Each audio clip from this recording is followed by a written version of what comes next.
저는 어릴 적 초등학교를 걸어서 다녔습니다. 가는 길 1시간, 또 오는 길 1시간, 매일 2시간씩 6년을 걸어 다녔습니다. 어쩌면 그때 생긴 힘으로 지금까지 살아온 게 아닐까 싶습니다. 근데 그것도 평지가 아니라 산길을 1시간씩 걸었어요.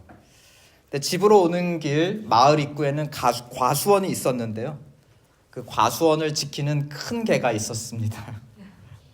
근데 어떤 날은 목줄이 있고 어떤 날은 목줄이 없어요. 그래서 집에 무사히 갈 수 있느냐, 그건 어떻게 그 무서운 큰 개를 잘 지나갈 수 있는가, 그거에 달려있는 문제였습니다. 우리는 알고 있었죠. 큰 개 앞을 무서워하지 않고 침착하게 그냥 걸어가면 무사히 통과할 수 있다. 근데 무서워서 누가 한번 뛰기 시작한다. 배신하고 뛰기 시작한다. 그럼 큰 개가 막 쫓아오는 겁니다. 1시간씩 산길을 걸을 수 있는 어린이, 또 큰 개 앞을 침착하게 걸어갈 수 있는 어린이, 그런 어린이들만 무사히 집에 돌아올 수 있는 진짜 강한 자들만 살아남는 그런 시대가 아니었나 싶습니다. 그런데 약하고 괜찮습니다. 괜찮아요. 같이 있어요. 근데 약하고 어린 친구들도 그 무서운 큰 개 앞을 지나갈 수 있는 방법이 또 있었습니다. 무엇인가? 큰 형과 누나들이 큰 개 쪽을 가까이 해서 걸어가고, 어린 동생들이 저 길 바깥쪽으로 큰 개 멀리 형 누나들에게 쌓여가지고 같이 지나가면 함께 그렇게 큰 시험을 통과할 수 있었던 겁니다. 오늘 우리가 대하는 본문은 시편이에요. 150편의 시를 모은 시집입니다. 시집. 근데 그 시들을 보면 보통은 어려움 중에 탄식하고 도와달라고 기도하는 것으로 시작했다가 마침은 주로 무엇으로 마치게 되죠? 찬양으로, 하나님을 향한 감사와 찬양으로 마치는 것입니다. 이것은 마치 어려운 길을 지나서, 제가 초등학교 때 경험했던 것 같이 어려운 길을 지나가다가 무엇에 이르는 그림입니까? 마침내 집에 이르러서 좋다, 감사하다 하는 그런 집으로 가는 길의 그림이라고 기억하면 좋을 것 같습니다. 오늘은 특별히 23번째 시를 우리가 읽었는데요. 아마도 집에 가는 길을 가장 선명하게 보여주는 시편이 아닌가 싶고, 그래서 가장 사랑받는 시인 것 같습니다. 먼저 1절과 4절을 보시면 길을 배경으로 하고 있다는 것을 우리는 알 수 있어요. 2절을 보시면 푸른 풀밭, 쉴만한 물가, 이거 다 바깥이죠. 야외입니다. 또 4절을 보니까 사망의 음침한 골짜기, 좁은 길을 얘기하고 있어. 이 시를 지은 사람은 옛날 이스라엘 사람인데, 그 이스라엘은 지금도 그렇지만 비가 많이 오지 않는 건조한 지역이에요. 숲이 우거져 있지 않죠. 우리 조지아하고는 너무 달라요. 오늘 우리 선교사님 오실 때도 오시는 길, 찾아오시는 게 어렵지 않았습니까? 물었더니 아니요, 숲이 우거져서, 나무들이 우거져서 너무 좋았습니다 했어요. 근데 이스라엘은 숲이 우거져 있지 않아요. 그냥 풀 몇 폭이 이렇게 자라고 합니다. 그러다가 어쩌다 갑자기 비가 쏟아지면 어떻게 될까요?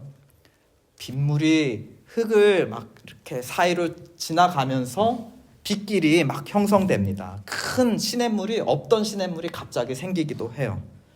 현지인들은 이것을 와디라고 부릅니다. 근데 또 비가 안 오면 메말라서 사람들이 다니는 길이 돼요. 여기가 덥거든요. 그러면 뜨거운 해를 피해 다니는 그늘길이 된단 말이에요. 그러다가 이제 비가 왔을 때 낮은 지역에는 또 웅덩이에 물이 고이기도 하죠. 그러면 지나가다가 또 물도 마실 수 있는, 어쩌면 2절에 쉴만한 물가 같은 곳이 바로 이 와디, 비가 지나간 길에 있는 것이 아닌가 싶습니다. 비가 안 오면 메말라 사람들이 다니는 길이 되고 또 뜨거운 해를 피해 다니는 시원한 그늘길이 됩니다. 또 웅덩이에 물이 고이면 쉴 만한 물가가 되기도 하죠. 오늘 본문에서는 사망의 음침한 골짜기라 했는데 음침하다라는 거가 그늘진 길이다라는 뜻이에요. 그런데 그 앞에 무엇을 붙였나요? 사망. 다 좋은 길인 줄 알았는데 왜 사망이 붙는 거지? 사람이 좋아하는 길은 누구도 좋아하나요? 동물들도 좋아합니다. 그러면 가다가 동물들도 만나니까 위험한 거예요. 또 사람들이 그 길로 지나다닌다는 거 아니까 누가 기다리고 있을까요? 숨어서. 강도들도 숨어서 기다렸다가 물건이나 생명을 뺏을 수 있습니다. 그러니까 뜨거운 해를 피해 갈 수 있는 생명길이기도 하면서 사나운 동물이나 강도를 만나 목숨을 잃을 수도 있는 또 사망의 길이기도 한 거예요. 안전과 위험, 생명과 죽음이 교차하는 길, 마치 우리의 인생길이나 비슷하죠. 항상 행복한 길만 있나요? 또 그렇다고 맨날 고난만 당하고 있나요? 정말 살만하기도 하고 죽기도 하겠는 거는 그게 항상 교차되어 있기 때문에 참 우리가 살만 또 나고 죽을 맛도 나면서 이 길을 걸어가는 것입니다. 어떻게 이 길을 지나 우리의 영원한 집, 영원한 안식과 기쁨에 이를 수 있는가? 오늘 시편은 이렇게 가르쳐 줍니다. 첫 번째는 우리에게는 그 길을 이끌어줄 목자가 필요하다. 우리 1절을 보십시오. 여호와는 나의 목자시니 내가 부족함이 없으리로다 했습니다. 우리 길에서 이 인생길을 가는데 필요한 목자는 어떤 목자일까요? 오늘 본문에 따르면 부족함 없는 목자면 충분하다라는 것이에요. 부족함이 없다의 기준은 뭘까요? 2절을 보면 풀밭, 또 물가, 이건 뭡니까? 이 양의 입장에서 보면 다 먹고 마시는 겁니다. 그래서 3절에 보면 내 영혼을 소생시키시고 이 목자를 따라가면 때마다 먹을 것과 마실 것을 주셔서 내 영혼, 내 생명이 죽어가는, 지쳐가는 내 생명이 되살아나는데 부족함이 없다라는 겁니다. 그런 목자를 만나시라고 하는 겁니다. 생명과 죽음이 교차하는 길에서 정작 필요한 건 넘치는 것이 아니라 부족함이 없다라는 것이 매우 중요해요. 그리고 여러 가지 지켜야 될 것이 많지만 그 중에 가장 부족함 없이 지켜야 되는 건 내 영혼이라는 것이에요. 당시에 길을 가던 사람들이 가장 자주 만났던 동물, 그래서 실제로 가장 위협이 됐던 동물은 무엇이었을까요? 사자, 곰, 호랑이, 드래곤? 구약 이스라엘 사람들이 자기들을 괴롭히는 주변의 원수들을 어떤 동물에 비유하냐면 개에 비유해요. 개. 그만큼 개를 어떻게 한다는 거예요? 싫어한다. 왜 그렇게 개를 싫어하고 혐오했을까? 이 이스라엘에는 예루살렘이 있고 예루살렘에는 성전이 있어요. 이스라엘 사람들은 적어도 1년에 3번은 예루살렘에 올라가서 성전에서 제사를 드리게 되어 있습니다. 그러면 이 빗길을 따라 메마른 그 그늘길을 따라서 이제 예루살렘으로 올라가는데 가장 그 순례자들을 괴롭히는 동물이 뭐라는 거예요? 개들. 그러니까 이런 애완견을 얘기하는 게 아니고 콜기, 푸들 이런 게 아니에요. 야생 들개들, 그 떠돌아다니는 주인 없는, 그래서 자기들끼리 몰려다니면서 사람들 공격하는 그런 들개들을 말하는 것입니다. 우리 권투 경기를 보면 큰 펀치에 맞아서 이제 KO를 당하잖아요. 근데 경기 초반부터 큰 펀치에 맞는 확률은 그렇게 높지 않아요. 근데 잽 같은 작은 펀치들, 별거 아닌 것 같은 작은 펀치들을 계속 맞다 보면 데미지가 쌓이죠. 데미지가 쌓이다 보면 발이 느려지고 몸이 느려지고, 그러다 보면 이제 경기 중반 후반에 가면 크게 휘두르는 펀치에도 피하지 못하고 맞아서 KO 당하는 겁니다. 이러한 잽과 같이, 혹은 곰과 같이 크지 않고 이런 그냥 작은 개들이지만, 그런 개떼같이 별거 아닌 것 같은데 매일매일 우리의 영혼을 공격하고 괴롭히는 그런 데미지를 우리는 어쩌면 가장 이 순례길에서 신경 써야 돼요. 눈에 보이는 핵폭탄 이런 거가 아니라, 내가 매일 접하고 눈으로 보고 매일 귀로 듣는 말들, 내 영혼에 계속 잽을 날리고 데미지를 쌓이게 하는 그런 것들을 지키는 것이 중요하다는 것입니다. 그러니까 이런 길을 걷는 우리에게 필요한 건 넘치는 축복을 막 약속하는 거짓 목자들이 아니에요. 매일매일의 데미지로부터 우리의 영혼을 부족함 없이 지켜주실 수 있는 목자, 매일매일의 필요를 부족함 없이 채워주시는 그런 참 목자가 우리에게 필요하다는 겁니다. 그러한 신이 어디에 있나요? 우리 자신일까요? 내 영혼은 내가 책임져. 나일까요? 내 자신이 목자이고 내 자신이 양일까요? 아니라면 누구일까요? 여러분에게는 그 참 목자가 계신가요? 두 번째, 인생길을 잘 통과하려면 나와 세상 사이에 그 목자가 계셔야 한다는 것을 오늘 시편이 가르쳐주고 있어요. 나와 세상 사이에 목자가 계셔야 한다. 다른 말로 하면 내가 세상을 대할 때 나 혼자 대하는 것이 아니라 그 목자와 함께 세상을 대해야 한다는 것을 가르쳐 줍니다. 특별히 4절이 그런 것 같아요. 내가 사막의 음침한 골짜기로 다닐지라도 해를 두려워하지 않을 것은 주께서 나와 함께 하심이라. 주의 지팡이와 막대기가 나를 안위하신다, 지켜주신다 했습니다. 여기서 이스라엘의 목자는 두 가지 도구를 가지고 양을 지켜줍니다. 첫 번째는 지팡이예요. 이 지팡이는 끝이 이렇게 구부러져 있습니다. 이렇게 열려 있어요. 그리고 이게 이렇게 있고, 이렇게 예배 중에 돌아다니면은, 양들이 돌아다니면 어떻게 할까요? 그거를 이렇게 딱 다리나 양의 목에다 딱 채워가지고 어떻게 하는 거예요? 이리 와 하고서는 이렇게 끌어들이는 거예요. 이리 와라. 그러면 막대기는 뭐에 쓰는 걸까요?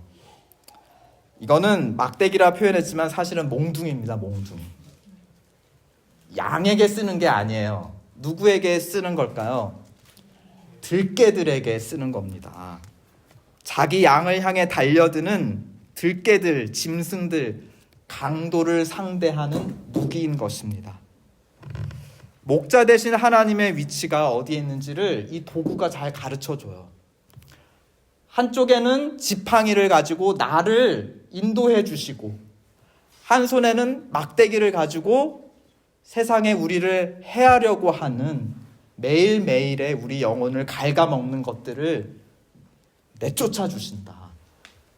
하나님의 위치가 어디에 있나요? 우리와 세상 그 중간에 계셔야 한다는 것입니다. 이것을 쉽게 알 수 있는 건 드리블이에요. 드리블. 농구, 축구할 때 우리 공을 가지고 드리블 하잖아요. 드리블의 원리는 간단합니다. 이렇게 가르쳐 주죠. 공을 뺏으려고 오는 수비수와 공이 있는데 그 사이에 너를 집어넣어라. 내 몸으로 수비수를 막고 공을 지키는 겁니다. 내 몸으로.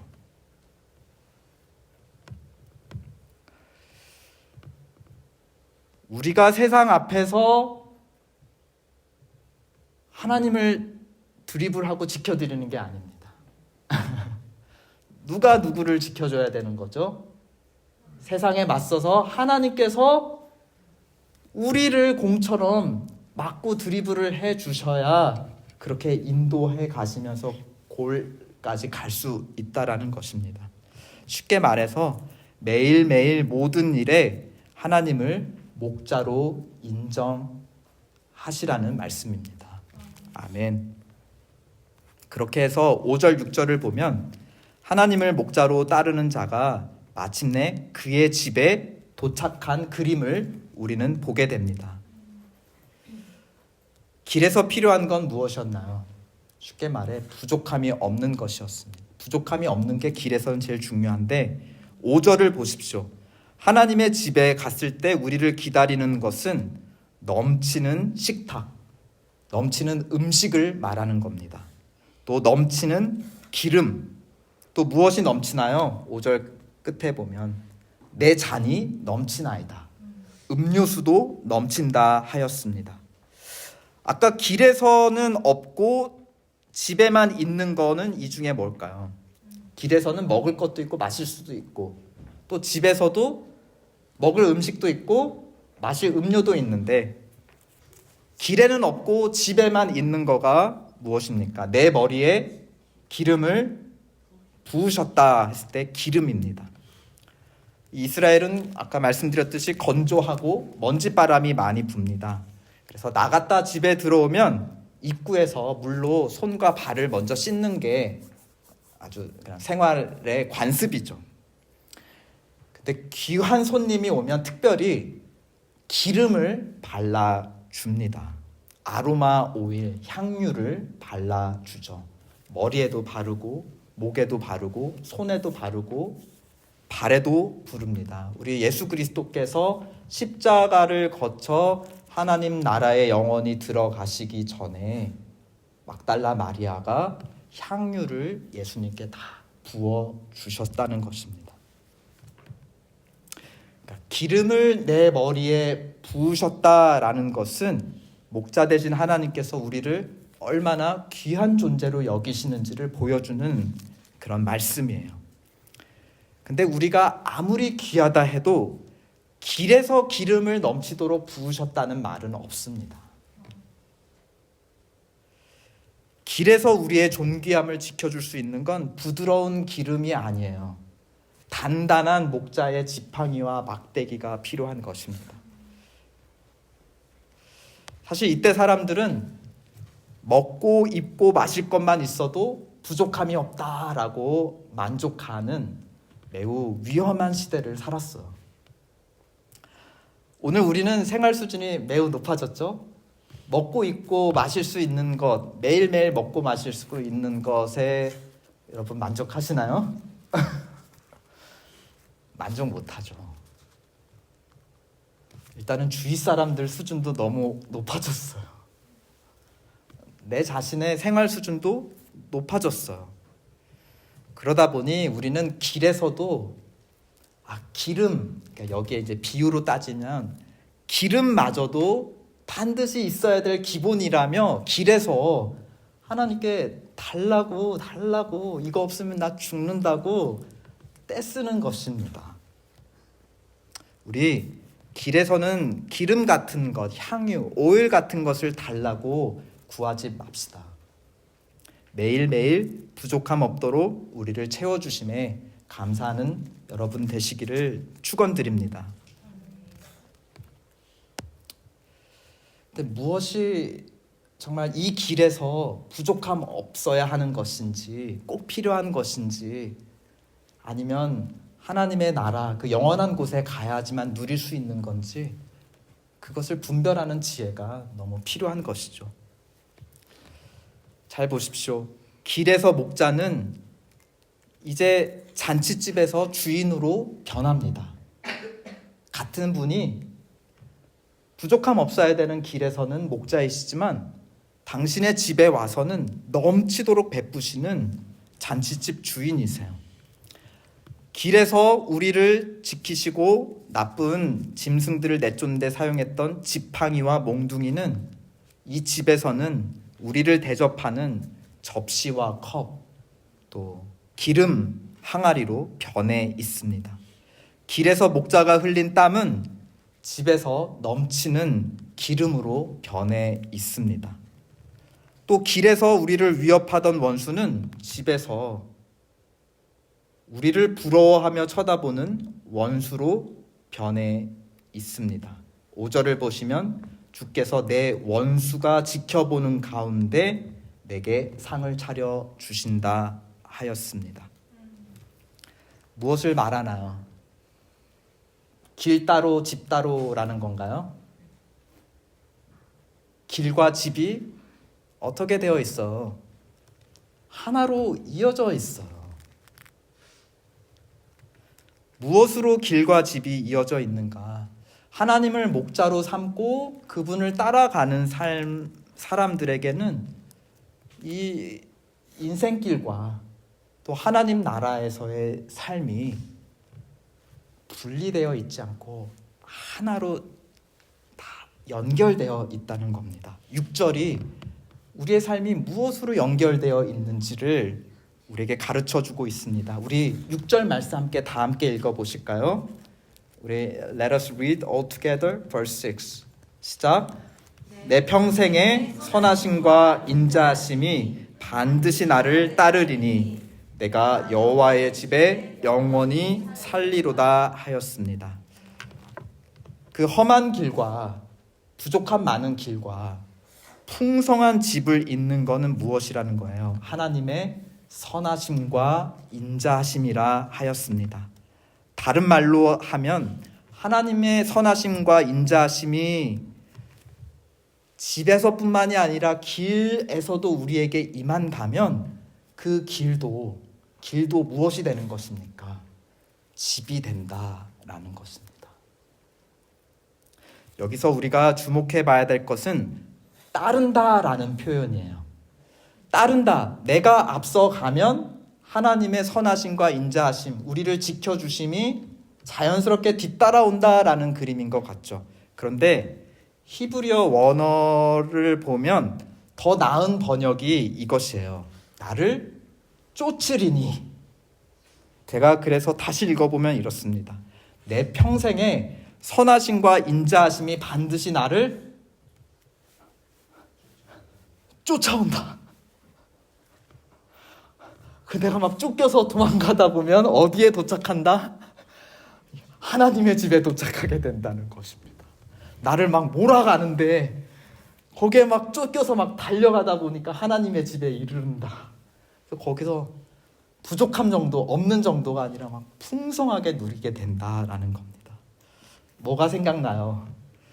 과수원 앞을 지나갈 때 어렸던 저를 쫓은 거는 큰 개가 아니라 동네 형 누나들임을 알 때, 큰 개는 저를 해하려고 쫓지만 동네 형들은 저를 둘러싸고 저를 안전하게 집까지 인도하려고 저를 몰아가죠. 감싸고. 우리 인생의 불안하고 무서운 시기를 지날 때 우리를 쫓아오는 게 어떤 죽음에 대한 두려움이라든지 내일에 대한 염려라든지 우리 자녀의 미래에 대한 그 바램만큼 그만큼 나를 쫓아오는 불안감이든지 그런 것이 아니라 하나님의 지팡이와 막대기가 나를 쫓아온다라고 하는 것을 알 때 우리는 확신할 수 있습니다. 집이 보이지 않아도 남은 길이 아무리 멀더라도 우리는 확신할 수 있어요. 우리는 집에 갈 수 있다. 세례와 입교의 의미가 바로 그런 것입니다. 나는 참 목자를 이제 알았고 그 목자와 함께 그 길을 가겠다. 또 그 목자의 다른 양들과 함께 이 길을 나는 가겠다. 그 길에 서는 것이 바로 세례와 입교의 의미인 것입니다. 이제 하나님의 선하심과 인자하심. 왜 선하심과 인자하심이라고 두 개로 표현을 했을까요? 목자의 손에 들린 게 뭐예요? 몇 가지예요? 지팡이와 막대기. 선하심과 인자하심. 나를 인도하시는 선하심과 여기서 인자하심은 신실하심이에요. 끝까지 나를 보호하시는, 세상의 어떤 위험으로부터도 나를 끝까지 버리지 않고 지키시는 하나님의 신실하심입니다. 지팡이와 막대기, 선하심과 신실하심. 그것이 여러분의 평생을 쫓아 하나님의 집으로 인도하시기를 축원드립니다. 아멘.